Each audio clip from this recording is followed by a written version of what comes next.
O governo Lula, com autorização do STF, simplesmente está atropelando todo o orçamento, o que pode gerar um rombo financeiro tão grande que, mesmo que a gente tenha um presidente que seja financeiramente eficaz no próximo mandato, não vai dar para corrigir todo esse estrago que está sendo causado à nossa economia. Então já comenta aí a respeito do assunto, se inscreva no canal, ativa o sino das notificações e deixa um like aí no vídeo, vamos falar a respeito disso, né? Então o que acontece? O Lula, desde o seu primeiro ano de governo, nesse terceiro mandato, ele havia ofertado a proposta de fechar o ano com o chamado déficit zero, ou seja, ia terminar o ano, não ia sobrar dinheiro, ao mesmo tempo não ia faltar, ele ia fechar zerado. Na sua casa, né, no seu ambiente, se você tem o cenário ideal, um cenário ok e um cenário ruim, né? Um cenário ruim é quando você ganha R$2.000 e você fecha o mês gastando mais do que R$2.000. Isso é muito ruim. Temos um cenário médio, cenário mediano, em que você fecha o mês, você recebeu R$2.000, mas você gastou R$2.000.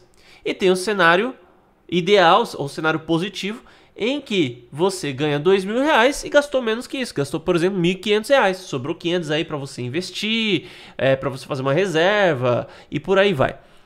Então, o Lula, ele não mirou em um resultado bom. Ele mirou em um resultado mediano, né? Ele se declarou desde o início um governo que ia ser mediano. Ia ser um governo bom? Não. Ia ser um governo ótimo? Não. Ele falou, ó, eu vou fazer de tudo para ser mediano.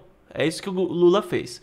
Primeiro ano de governo, fechou devendo R$249 bilhões, que tá bem longe de ser mediano. Jogou a culpa no Bolsonaro, né? Daí tem aquela história lá dos precatórios. O que é um precatório? Quando você processa o governo porque aconteceu alguma coisa ruim contra você, que deveria não ter acontecido, e a culpa é do governo, você processa o governo federal. O governo federal, quando é até um valor determinado que ele tem que te pagar, ele te paga. Quando fica um valor muito alto, ele dá uma carta falando assim, pago quando puder. E isso é o chamado precatório. Então, o governo Lula, o governo Bolsonaro, aliás, ele tinha já negociado para ir pagando parcelados precatórios. E a gente tá falando precatório da época do governo Dilma. Não sei se tem coisa da época do segundo mandato do Lula também. Mas época do governo Dilma, governo Temer e governo Bolsonaro, tá? Daí o que o Lula fez? Ele pegou coisas do governo Dilma, Temer, Bolsonaro e até o terceiro mandato do governo Lula e falou, vou pagar tudo! Mas Lula, você tá gastando muito, né? Não, eu vou pagar tudo e é tudo culpa do Bolsonaro e eu vou pagar agora. O que o Ciro Gomes falou, né? Ele falou o seguinte, olha, os bancos compraram esses precatórios das pessoas. E de alguma maneira o Lula pode ter avisado esses bancos para fazer isso porque ele ia pagar. Então é como se fosse um esquema de corrupção totalmente legalizado. E a única coisa inválida ou corrupta seria o Lula ter falado, ó banco, ó, ligação sigilosa aqui, ó. Eu vou comprar os precatórios. Vou pagar tudo. Então sai comprando. Como que é essa história de comprar precatório? Quando você tem um precatório em mãos, pode ser que você receba hoje o dinheiro. Pode ser que você receba daqui a 10 anos. Pode ser que você receba daqui a 20 anos. Você não sabe como vai estar a situação do país daqui a 10 anos. Você não sabe se você vai estar vivo daqui a 10 anos. Você não sabe se amanhã ou depois surgir uma lei doida que impede você de receber esse dinheiro. Então, você tá para receber, por exemplo, R$100.000 do governo.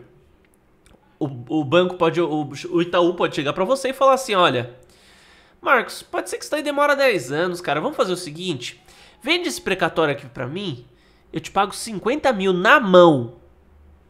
Pô, às vezes você olha para a situação, né? Você pega uma pessoa que já tem aí uma idade avançada, né? Ou uma pessoa que está endividada e precisa resolver urgente aquilo lá para não perder o imóvel dela. Ou uma pessoa que queria abrir um negócio e não tem como fazer isso agora, não consegue empréstimo, não tem crédito. Ela vai olhar para isso, vai agradecer ao Criador dos céus e da terra porque vê essa oportunidade diante dela. Mas daí, de acordo com o Ciro Gomes, então o que pode ter acontecido? Lula chegou lá pros bancos, ó, sai comprando os precatórios aí que eu vou pagar tudo, entende? Né? O que seria um esquema de corrupção. Com isso, então, a gente vê que o Lula falou, ó, eu fechei devendo porque tinha 100 bilhões aí da época do governo Bolsonaro que eu tive que pagar. Não teve, tá? Ele pagou porque quis. O Bolsonaro tinha parcelado tudo certinho, era só ele continuar o parcelamento normal. Mas ele quis pagar adiantado, mesmo estando muito endividado. Então, vamos supor que 249 bilhões de reais sejam, desses 100 bilhões, sejam culpa do governo Bolsonaro. O Bolsonaro deixou aí 55 bilhões de reais positivo no caixa.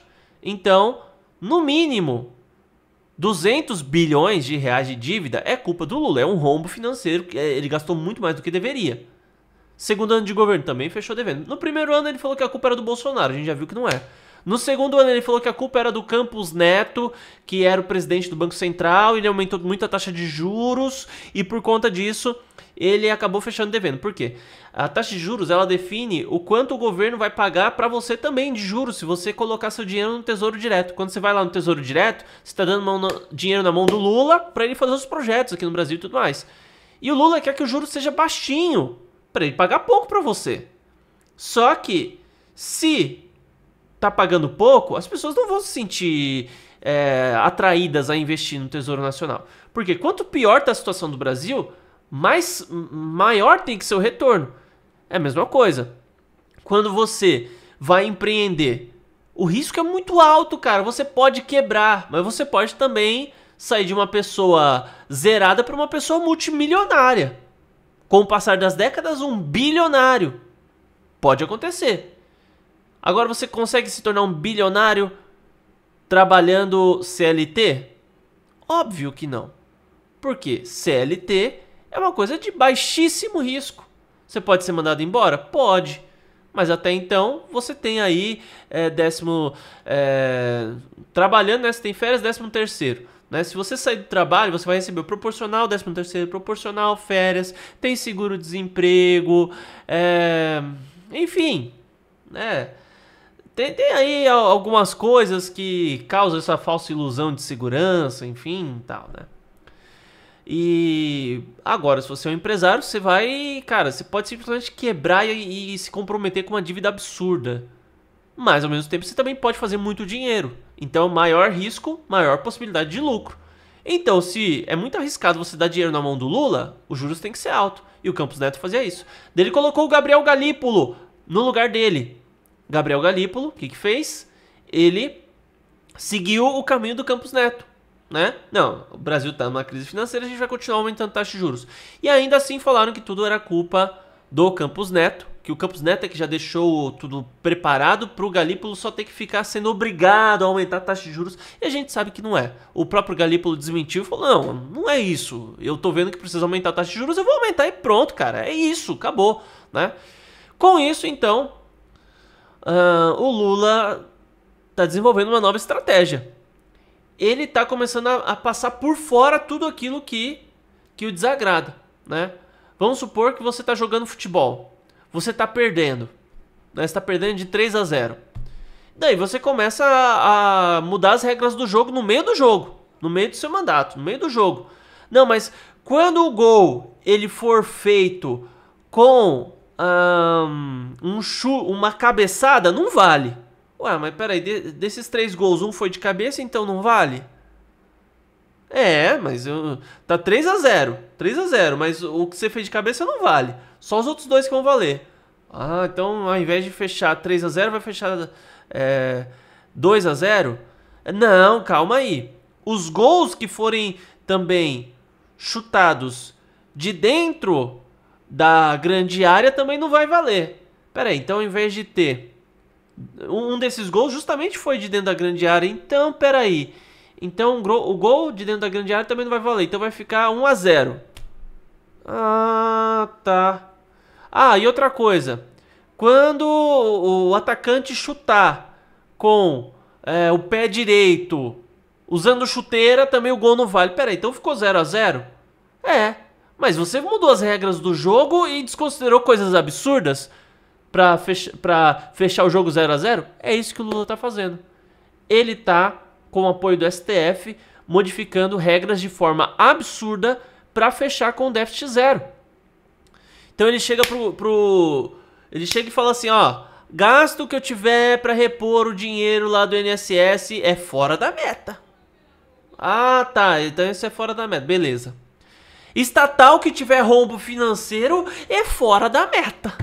Ah, isso daí também é, mas assim, você não vai ter que injetar dinheiro pra compensar a má gestão que tá acontecendo lá nas coisas. Sim, mas daí é fora da meta, isso é fora da meta. Daí quando vai ver, chega fim do ano, déficit praticamente zero, né?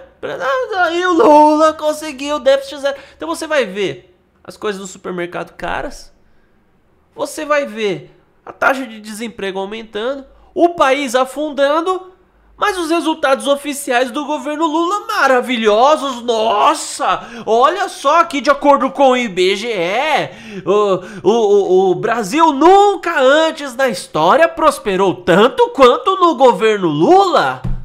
Ué, mas o que tá acontecendo, né?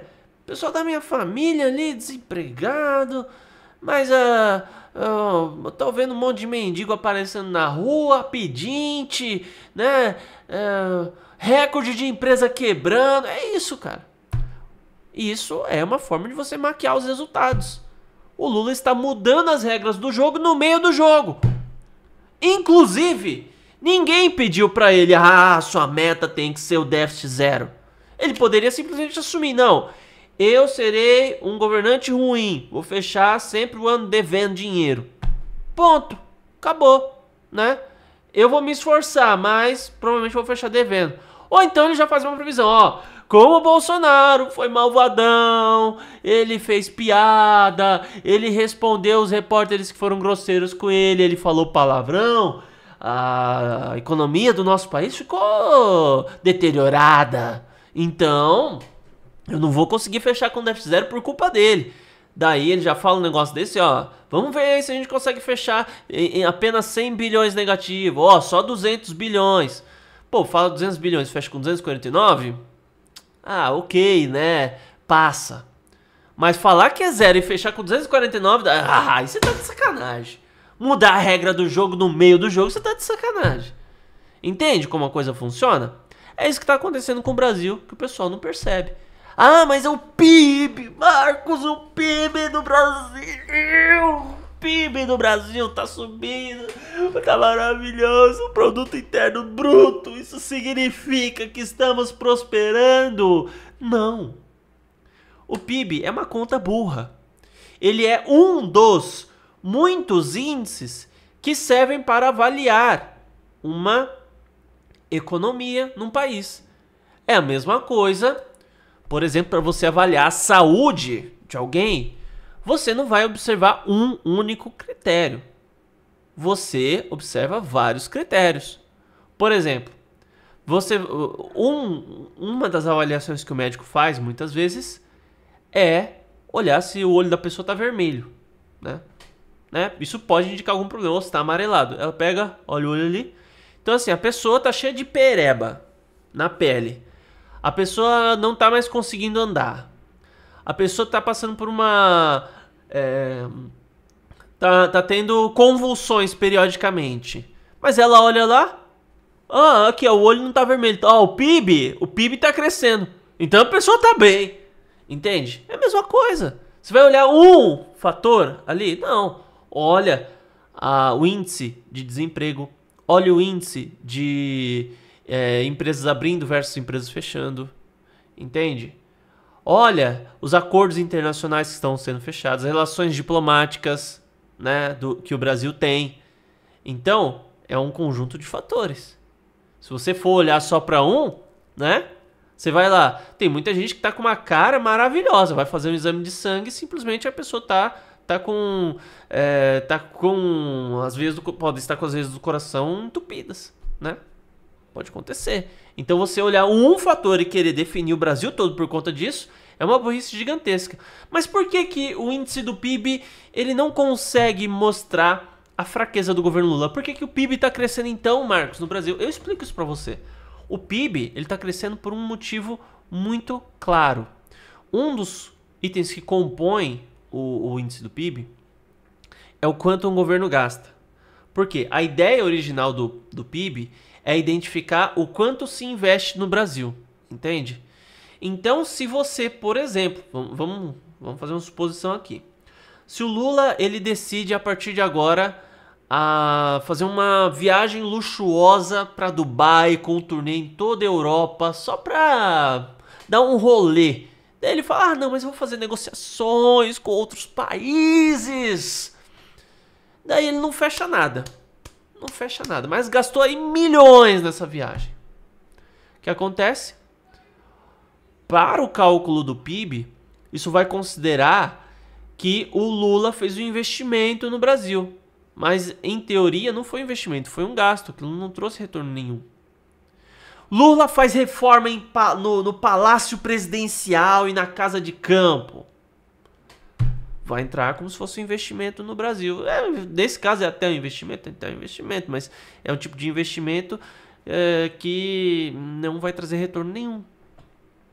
O Lula, a partir de agora, vai mandar fazer uma estátua de ouro maciço dele. Gasta R$1 bilhão para fazer isso. É um investimento. PIB vai olhar para isso e vai falar que é um investimento, mas não é. Não vai trazer retorno nenhum. Então todas as gastanças e exageros do Lula, independente de ser favorável ao povo brasileiro ou não, entra para o cálculo do PIB. Entende? Então é natural que um presidente socialista, que ele seja, quanto mais esbanjão ele seja, é natural que o PIB seja alto. Entende? Então PIB baixo não necessariamente representa um crescimento ínfimo de um país, e um PIB alto não significa necessariamente um crescimento real do país. O país pode estar afundando, pode estar decrescendo financeiramente, estruturalmente, mas o PIB está lá em cima porque o presidente está torrando dinheiro, entendeu? Essa é a lógica da situação. Mas comente aí o que você acha a respeito do assunto, se inscreva no canal, ative o sininho das notificações e deixe um like no vídeo. Até mais.